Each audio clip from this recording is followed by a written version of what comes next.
5 veces nos han engañado con un plebiscito de estatus que no tuvo resultado y ahora están planeando hacerlo de nuevo.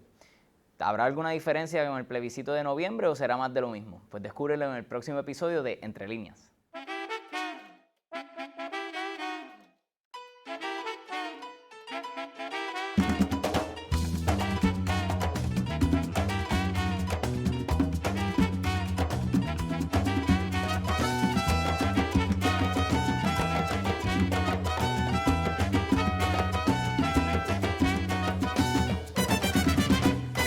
Saludos a toda la gente que nos está viendo nuevamente en su canal de YouTube Entre Líneas y especialmente saludos a aquellos que nos escuchan desde el podcast en Spotify.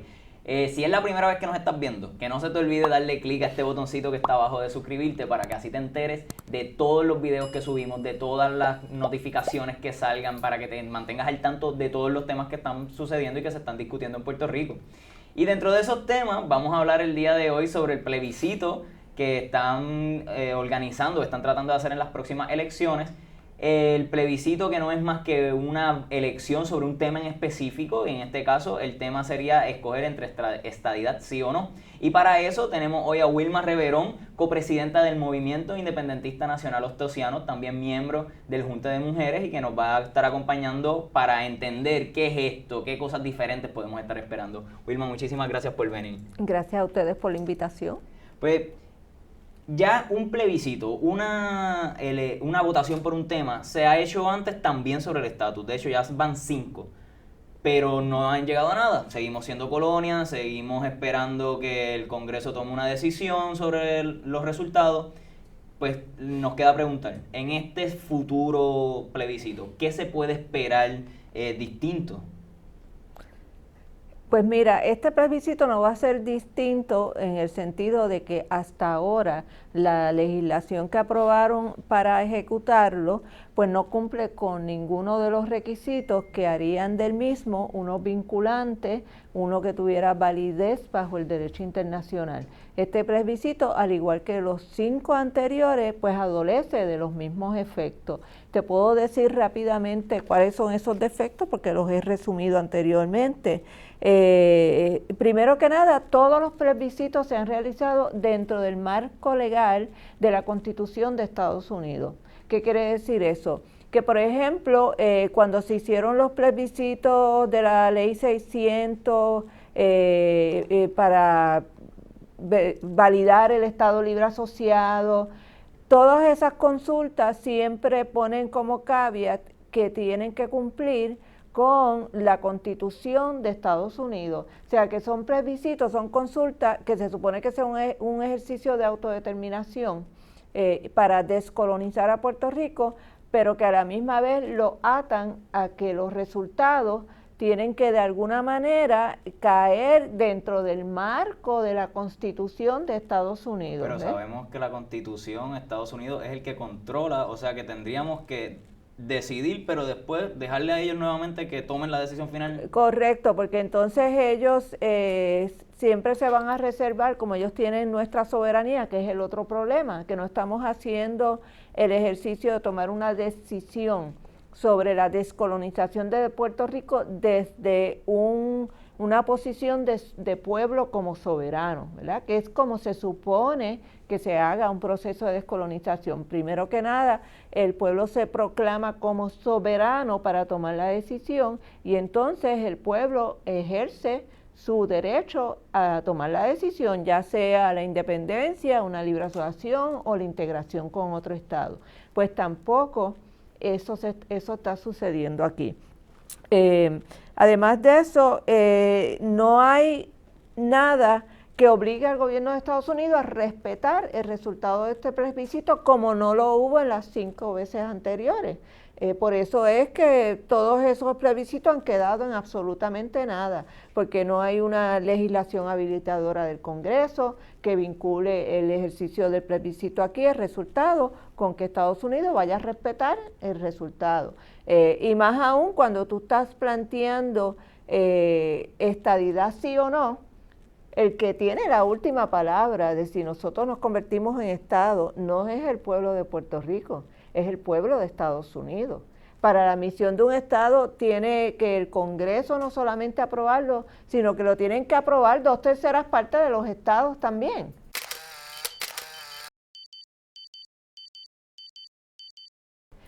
Así que sin un tipo de vínculo jurídico en el ejercicio con Estados Unidos, pues nuevamente se convierte en una mera consulta, sin ningún poder de eficacia de hacerlo cumplir. O sea que si gana la estadidad, como ha pasado antes, va a pasar entonces lo mismo. No nos van a hacer caso y vamos a seguir repitiendo colonias, o se puede estar esperando algo distinto esta vez.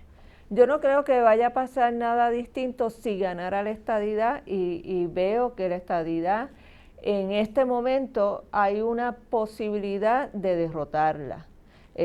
Si hubiera la capacidad de formar alianza entre todos los sectores que nos oponemos a la estadidad, y ahí entra desde el Partido Popular, el Partido Independentista y todas las demás organizaciones independentistas o de libre asociación que existen actualmente en Puerto Rico, pues yo pienso que podría haber esa posibilidad de derrotarlo. El problema es si hay la capacidad y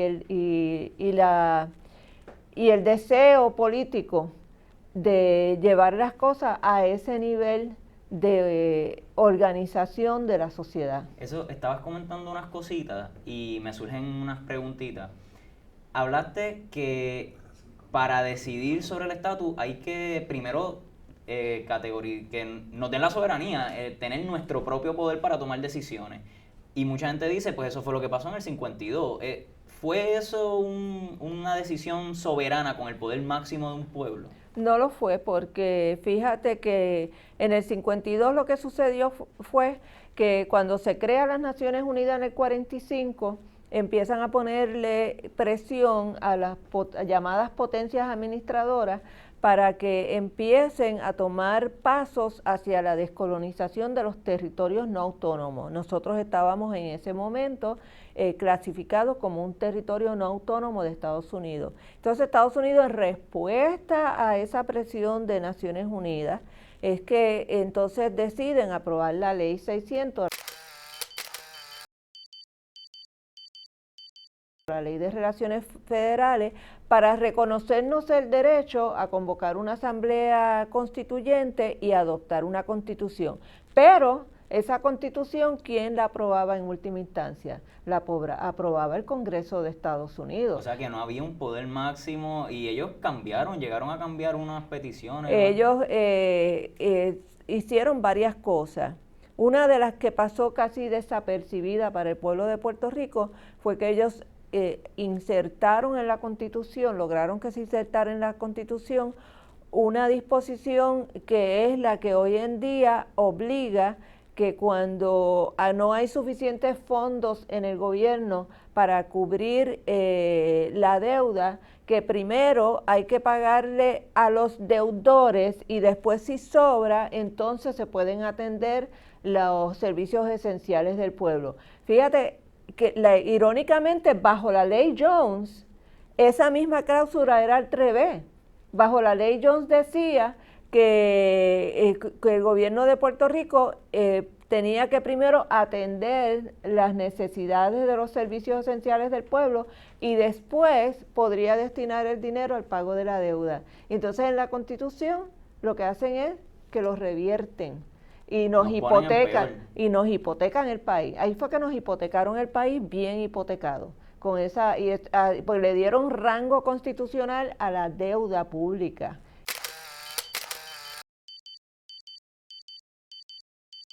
En ese momento, en el 52. Además de eso, pues entonces nosotros, nuestros constituyentes habían incluido una sección, la sección 20 de la Constitución, que no es otra cosa que casi una copia de la Declaración de Derechos Humanos de la ONU, en lo que se llaman los derechos económicos y sociales.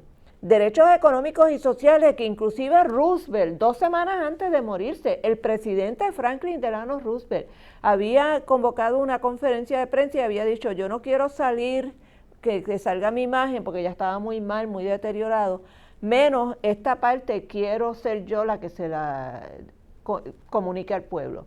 Y él lo que le hace es un llamado al pueblo y al gobierno de Estados Unidos para que adopten una carta de derechos económicos y sociales, que son los que están en la Carta de Derechos, en la Declaración Universal de Derechos Humanos. Y eso fue lo que trajeron nuestros constituyentes a la Constitución. Y la delimitan. Pero claro, pero eso se da dentro del marco de que de la época macartista, de la Guerra Fría, del anticomunismo furioso que existía en aquella época. Entonces, cuando se empiezan a hablar en el Congreso de que nosotros tenemos en nuestra Constitución derechos sociales y económicos, empezaron a traer que no, que eso, porque ¿quién es el que insiste? ¿Qué país fue el que insistió que eso se incluyera en la Declaración Universal de Derechos Humanos? La Unión Soviética. Y por lo tanto, eso era comunista, eso el derecho a la vivienda, al trabajo, a la seguridad social, a la educación gratuita a todos los niveles. Eso para el macartismo, eso era comunismo puro y no podía estar en la Constitución de Puerto Rico. O sea que vimos que verdaderamente Puerto Rico no tuvo un poder real de tomar una decisión de cómo hacer el llamado ELA en ese momento, y que evidentemente, como vemos hoy, seguimos siendo un territorio dependiente que no puede tomar decisiones con la Junta de Control Fiscal. Vamos ahora a la otra pregunta que me surgió. Como parte de la Junta de Mujeres, habías estado recientemente en Washington, D.C. y asumo que puedes ver un poco sobre la actitud que tienen allí en Estados Unidos ante la estadidad. ¿Qué nos puedes decir sobre esto? ¿Qué ambiente se respira? ¿Qué actitud tienen los congresistas, las personas para darle la estadidad a Puerto Rico en caso de que gane? Pues mira, cuando nosotros nos reuníamos, la primera pregunta que yo le hacía, ya fuera al staffer o al congresista como tal, porque nos reunimos con algunos congresistas, es si ellos habían tenido la oportunidad de hablar con personas que apoyaran la soberanía y la independencia para Puerto Rico. Todos me contestaron que no, que nunca habían recibido una visita ni se habían comunicado con nadie que apoyara la independencia o la soberanía para Puerto Rico. Y entonces ahí empezábamos a explicarle cómo es que en Puerto Rico ha habido una tendencia de disminución al apoyo a la estadidad. Se lo demostrábamos, ¿verdad?, con los números, con lo que pasó, por ejemplo, en el plebiscito del 2012, donde la estadidad sacó cerca de 800,000 votos, y la diferencia en el 2017, donde la estadidad, con todo y que ellos van solos a la votación, sacó un poco de más de 500,000 votos.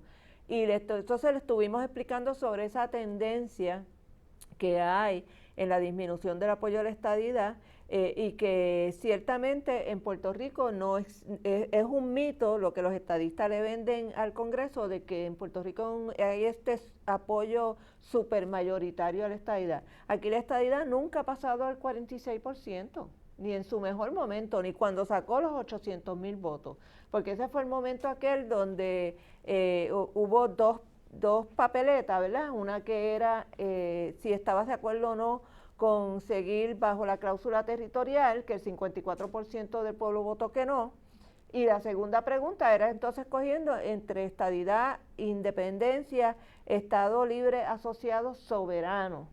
Y entonces ahí fue que el Partido Popular, como no querían votar por el Estado libre asociado soberano, le pidieron a sus miembros que votaran en blanco. Entonces hubo 400 y pico mil papeletas en blanco.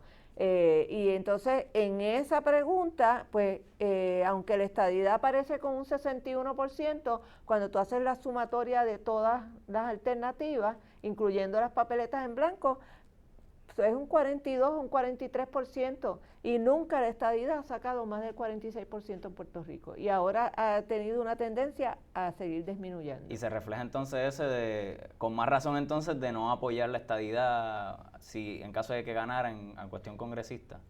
Sí, o sea, también los congresistas, el PNP, lo más efectivo que ellos han hecho es venderle especialmente a ese sector demócrata, centrista, liberal, la idea de que el asunto del estatus de Puerto Rico es un asunto de derechos civiles de ciudadanos estadounidenses en un territorio estadounidense.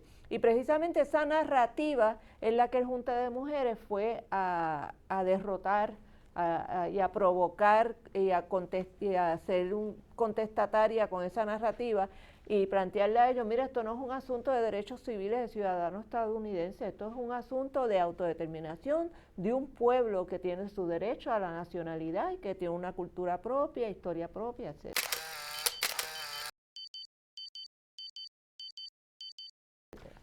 Pues como vamos viendo, el próximo plebiscito va a terminar posiblemente, o podemos decir que puede terminar en lo mismo que los otros anteriores, en casi nada. Pues entonces, ¿qué? ¿Hay otras opciones con las cuales se pueda resolver el problema del estatus, así explicada bastante sencillamente? Bueno, sí, lo que nosotros planteamos desde el Movimiento Independentista Nacional Ostosiano, e inclusive las compañeras que integramos el Junta de Mujeres y Victoria Ciudadana y el Partido Independentista, es la Asamblea Constitucional de Estatus. ¿Y eso qué es? Y eso es básicamente como una constituyente, lo único que el pueblo empezamos desde su posición como soberano, se autoconvoca, escoge a sus delegados, para el pueblo vota por quienes van a componer esa Asamblea Constitucional de Estatus. El pueblo vota para autorizar que se convoque esa Asamblea Constitucional de Estatus.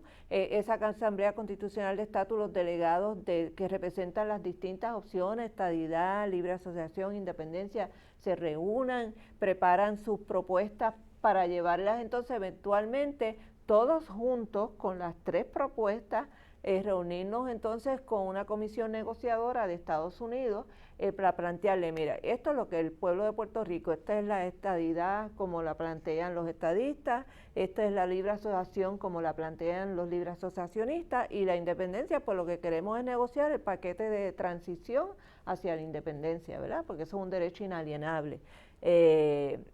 Así que, y diríamos, la ventaja es que iríamos como un solo cuerpo, una sola voz, no dividido en 3 tribus. Y entonces Estados Unidos tendría que decir, bueno, la estadidad que nosotros estamos dispuestos a dar, si es que la están dispuestos a dar, es con estas y estas condiciones. No va a ser o no va a ser con español como idioma oficial. Va a ser o no va a ser con equipo olímpico.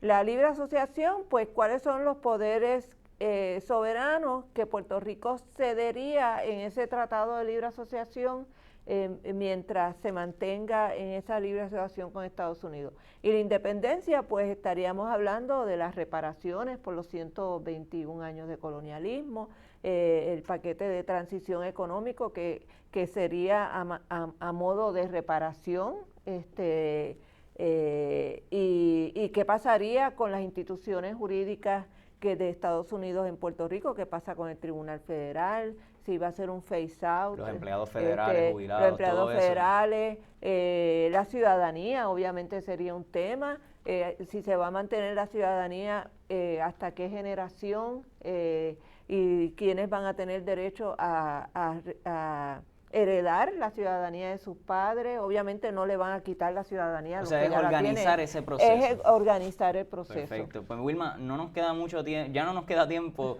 siempre se nos va el tiempo cuando estamos entendiendo y dialogando de cosas tan complejas.